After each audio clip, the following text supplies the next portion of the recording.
Episode 4 की starting होती है और हम रेंटारो को देखते हैं, जो कि रेंटारो जस्ट अभी सोकर ही उठाता है और वो अपने रात के लास्ट मैसेज को देखता है, जिसमें कि बागुरी ने लिखा था कि हम दोनों कल साथ में स्टडी करते हैं। तो रेंटारो तो बागुरी से मिलने के लिए काफी ज्यादा एक्साइटेड होता है और वो मेट्रो से ट्रेवल करके बागुरी के द्वारा बताई गई लोकेशन पे जाने लगता है। लेकिन हैरानी की बात तो यह है कि रेंटारो के पहुंचने से पहले बागुरी यहाँ पे रेंटारो का इंतजार कर रही थी। इसके बाद वो दोनों एक दूसरे को हाय करते और पहुंच जाते एक कैफे के अंदर, जहां पर तो पहले वो दोनों खाना खाते हैं। आप लोग तो जानते हैं कि बागुरी को खाना खाना कितना ज्यादा पसंद है। यहाँ पे बागुरी तो एकदम भुक्कड़ों की तरह खाना खाने लगती है, लेकिन वो देखती है कि रेंटारो तो यहाँ पे खाना नहीं खा रहा था। तब बागुरी कहती है कि अगर तुम खाना नहीं खाओगे तो तुम्हारा खाना ठंडा हो जाएगा, जिसके बाद रेंटारो भी खाने लगता है। खाने के बाद यहाँ पे बागुरी तैयार हो जाती है रेंटारो को पढ़ाने के लिए, और वो कहती है कि तुम बिल्कुल भी शर्माना मत, तुम मुझसे कुछ भी पूछ सकते हो। इसके बाद वो दोनों साथ में पढ़ना स्टार्ट कर देते और रेंटारो को यहाँ पे कुछ क्वेश्चंस को सॉल्व करने में दिक्कत होने लगती है।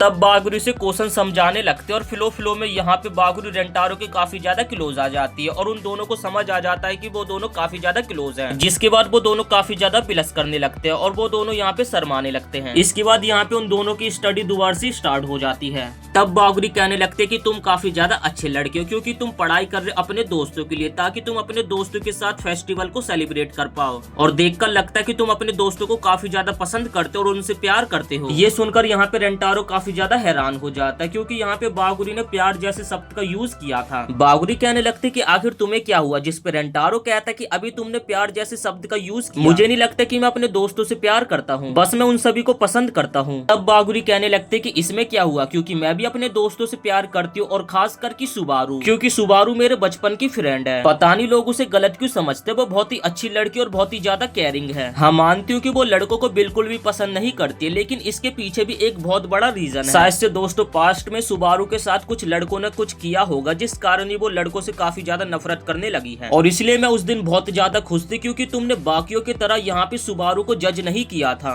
यहाँ तक कि उसने तुमसे काफी रूडली तरीके से बर्ताव किया था, लेकिन तुमने तब भी उस पर कोई भी गलती नहीं डाली, उल्टा उससे माफी भी मांगी। और इसलिए तुम्हें बहुत बहुत शुक्रिया एक अच्छे पर्सन बनने के लिए। बागुरी के मुंह से इतनी ज्यादा तारीफ सुन के यहाँ पे तो रेंटारो काफी ज्यादा बिलस कर रहा था, और उन्हें स्टडी करते करते सुबह से शाम हो जाती है। इसके बाद वो दोनों घर जाने लगते हैं, लेकिन जाने से पहले यहाँ पे बागुरी रेंटारो को एक बुक दे देती है, जिसमें वो बोलते कि इसमें मैंने सारे टेस्ट के क्वेश्चन आंसर लिख दिए हैं, तो तुम इन क्वेश्चन आंसर्स को एक बार रिवीजन कर लेना, क्या पता ये क्वेश्चन आंसर तुम्हारे टेस्ट में आ जाए। तभी रेंटारो काफी ज्यादा हैरान हो जाता है। वो अपने मन में सोचता है कि उस दिन से बागुरी बस मेरी पढ़ाई के ऊपर लगी हुई है, और उसने अपनी पढ़ाई पे बिल्कुल भी ध्यान नहीं दे रही है। तब रेंटारो उसके ऊपर गुस्सा होने लगता है और कहता है कि मुझे तो बस पास होना है, लेकिन तुम्हें तो टॉप मारना है। बागुरी कहती है कि तुम मेरी इतनी ज्यादा फिक्र मत करो, मैं अपनी पढ़ाई कर लूंगी, और मैं वैसे भी चाहती हूँ कि हम सभी साथ में फेस्टिवल एंजॉय करने के लिए जाएं, तो तुम मन लगा के पढ़ाई करना। और इतना कहकर बागुरी वहाँ से चली जाती है। तभी रेंटारो यहाँ से जाने लगता है, तभी पीछे से उसे एक लड़की पकड़ लेती है, और ये लड़की होती है सुबारू, जो कि रेंटारो को कहती है कि मेरे साथ चलो, मुझे तुमसे कुछ बात करनी है। इसके बाद वो दोनों एक कैफे में आ जाते हैं, जहाँ पर तो रेंटारो काफी ज्यादा हैरान होता है, और वो अपने मन में सोचता है कि आखिर इसे मेरे से क्या बात करनी है। तभी सुबारू अपनी चाय पीने के बाद सबसे पहला ये सवाल रेंटारो से पूछती कि क्या तुम बागुरी के बॉयफ्रेंड हो। ये सुनकर यहाँ पे रेंटारो काफी ज्यादा हैरान हो जाता है, और वो अपने मन में सोचता है, और उसके बाद वो उसे बोल देता है कि नहीं, हम दोनों एक दूसरे को डेट नहीं कर रहे हैं, वैसे बस हम दोनों बहुत अच्छे दोस्त हैं। तब सुबारू कहते हैं कि मुझे तुम्हारा नाम नहीं पता, अगर तुम चाहो तो अपना नाम बता सकते हो, जिस पे रेंटारो बताता है कि मेरा नाम रेंटारो है। तब सुबारू अपना नाम बताते कि मेरा नाम काओरोको सुबारू है। काओरोको नाम सुन के यहाँ पे रेंटारो थोड़ा हैरान हो जाता है, और उसे अपना एक फ्लैशबैक याद आता है, जब बागुरी उनके स्कूल के बाहर खड़ी हुई थी। तब कुछ लड़के वहाँ पे आते और बागुरी को अपने साथ ले जाते और कहते कि अगर होसिना को पता चल गया तो बहुत ही बुरा हो सकता है। इसके बाद सुबारू रेंटारो से पूछते कि ये बताओ तुम बागुरी को कब से जानते हो, जिस पे रेंटारो बताने लगता है कि हमें ज्यादा समय नहीं हुआ मिले हुए।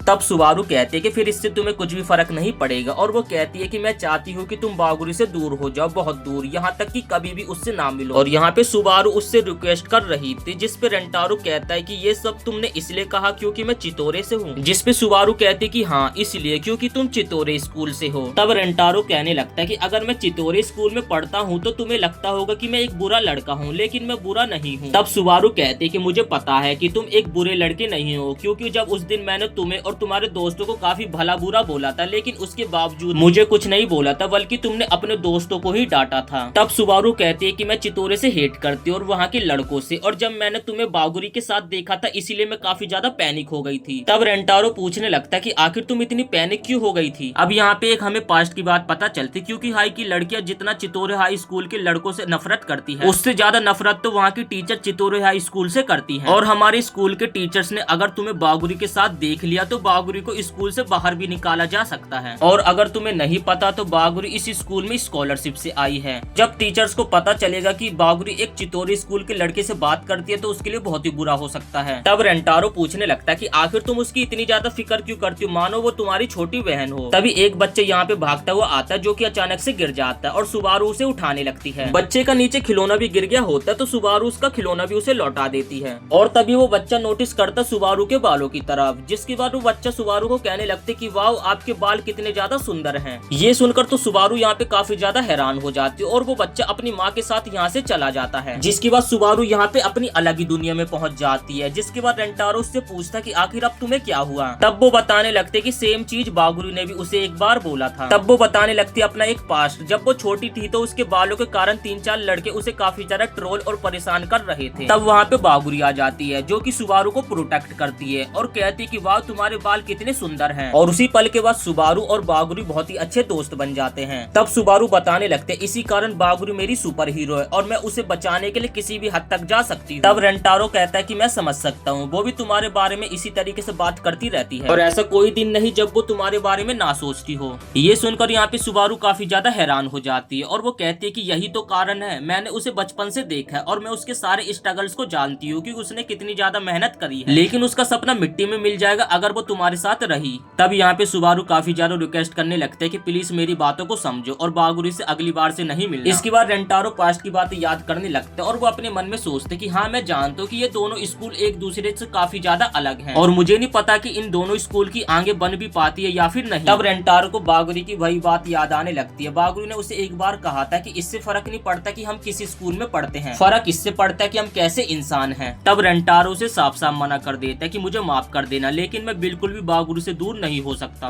तब यहाँ पे सुबारू थोड़ा हैरान हो जाती है और वो रोते रोते कहते कि मुझे पता था कि तुम मेरी बात नहीं मानो। जिसके थोड़ी देर बाद रेंटारो यहाँ से चला जाता है और सुबारू उसी कैफे में बैठी रहती है एकदम अकेली। इसके बाद हम रेंटारो को देखते जो कि मेट्रो में बैठकर अपने घर जा रहा होता है, लेकिन उसका पढ़ाई में ध्यान नहीं लग रहा होता है, जिस कारण वो अजीब सी शक्ल बनाने लगता है। और यहाँ पे रेंटारो की अजीब सी शक्ल देखकर तो आसपास के लोग उससे काफी ज्यादा डरने लगते हैं। इसके बाद रेंटारो के दिमाग में चलने लगते सुबारू की वही बातें और वो सोचते कि मैं नहीं जानता कि वो कैसी लड़की है या फिर वो काइंड है या फिर कैसी है, पर मैं ये समझ सकता हूँ कि वो बागुरी की बहुत अच्छी दोस्त है और वो बागुरी की काफी ज्यादा फिक्र करती है। और तभी मेट्रो में चढ़ती है 2 लड़कियां और ये दोनों लड़कियां वही लड़कियां होती है जो कि एक बार लाइब्रेरी में रेंटारो को मिलती हैं। लेकिन यहाँ पे रेंटारो उन दोनों लड़कियों को नोटिस नहीं करता और वो अपनी सीट से उठ जाता है। इसके बाद वो दोनों बात करने लगती है, वही लड़का जो कि हमें स्कूल में दिखा था। तब वो दोनों लड़के रेंटारो के पास आते और कहते कि तुम्हें याद नहीं होगा, लेकिन हमें याद है जब लाइब्रेरी में सारी सीटें भरी हुई थी तो तुमने हमें अपनी सीट दी थी। और उस दिन वो दोनों लड़के रेंटारो को थैंक्स नहीं कर पाई थी, जिस कारण वो दोनों यहाँ पे रेंटारो को थैंक्स करने लगती हैं। रेंटारो को तो यहाँ पे याद भी नहीं होता कि उन दोनों लड़कियों की उसने कम मदद करी, जिसके बाद वो कहते कि तुम्हें थैंक्स बोलने की कोई भी जरूरत नहीं है। तब रेंटारो कहते कि मुझे तुम दोनों से मिलकर अच्छा लगा और इतना कहकर रेंटारो वहाँ से चला जाता है। ये दोनों लड़कियां तो यहाँ पे काफी ज्यादा हैरान हो जाती है और वो अपने मन में सोचते ये लड़का कितना ज्यादा अच्छा है और कितना ज्यादा काइंड है। तब रेंटारो अपने मन में सोचता है कि वो दोनों कितनी ज्यादा अच्छी लड़की थी, वो दोनों काफी ज्यादा डरी हुई थी, लेकिन तब भी उन दोनों ने मेरे पास आकर मेरे को थैंक यू बोला। और तब यहाँ पे रेंटारो को याद आने लगता है बागुरी का चेहरा जो कि उसे हर छोटी चीज पे थैंक यू बोलती है। इसके बाद सीन शिफ्ट होता है और हम अगले दिन स्कूल का सीन देखते जहाँ पर जो टीचर होते हैं सभी स्टूडेंट्स के आंसर बताने वाले थे और यहाँ पे ओसामी और रेंटारो जो थे वो दोनों के दोनों पास हो गए होते हैं। यहाँ पे ओसामी के आए होते 30 नंबर और रेंटारो के आए होते 59 नंबर। और यहाँ पे टीचर के साथ साथ पूरी क्लास सेलिब्रेट करने लग जाते क्योंकि किसी को भी यकीन नहीं था कि ये दोनों टेस्ट में पास भी हो सकते हैं। रेंटारो पास होने के चक्कर में काफी ज्यादा एक्साइटेड हो जाते और वो बागुरी को मैसेज करके बताने वाला था कि वो टेस्ट में पास हो चुका, लेकिन उसे याद आने लगती है सुबारू की बातें कि वो किस तरीके से सुबारू की पास्ट, प्रेजेंट और फ्यूचर बर्बाद कर सकता है। तब यहाँ पे सुबाकू रेंटारो की टेबल से टकरा जाता है, जिस कारण यहाँ पे रेंटारो की 3-4 बुक्स नीचे गिर जाती हैं और वो देखता है उन बुक्स के नीचे एक नोट जिसके अंदर लिखा होता है काओरो को, जिसमें लिखा होता है गुड लक फॉर एग्जाम। तब सुबाकू बोलते हैं कि आखिर ये काओरो को कौन है जिसकी तुम्हारे पास नोटबुक है, और इसी के साथ ये एपिसोड यहीं पे समाप्त हो जाता है। अगर आपको ये वीडियो पसंद आई हो तो वीडियो को एक लाइक करके चैनल को सब्सक्राइब जरूर से कर देना।